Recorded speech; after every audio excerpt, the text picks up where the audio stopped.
One issue that comes up a lot with Pro Tools is when importing session data from one session to another, you end up having to scroll through all of these hidden and inactive tracks in addition to all the tracks that you actually want. And so I have a trick that is a little bit of a workaround to be able to tell which tracks are which pretty easily. As you can see, I have a session here with really well-named audio tracks.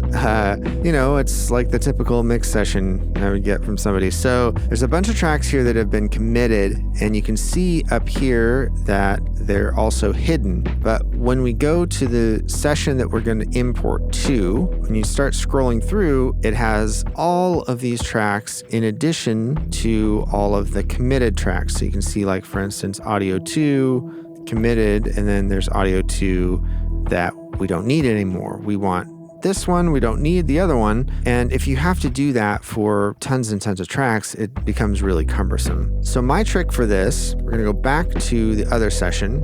And in the session that we're importing tracks from, I'm gonna option click all of the visible tracks that we want to import into the new session. And I'm gonna right click, hit batch rename.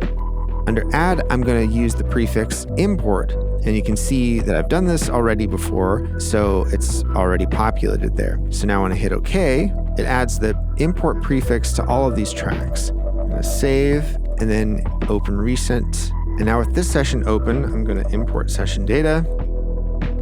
And you can see that all of those tracks now have the prefix import on them. And so as you're scrolling through, you can easily discern which ones are which. So I can just select those, leave those alone, select these. So it's not a miracle worker. You still have to go through and manually select all the ones you want. But once you have all the ones you want, bring them in. And then on all of the new tracks, select batch rename. And as you can see, I'm selecting over in the track finder there. And then this time, instead of add, we're going to go trim. Trim 6, import is 6 letters. So trim from beginning 6, hit OK. All of your imported tracks are cleaned up and look the way they should. Now there's also a shortcut I have saved for this.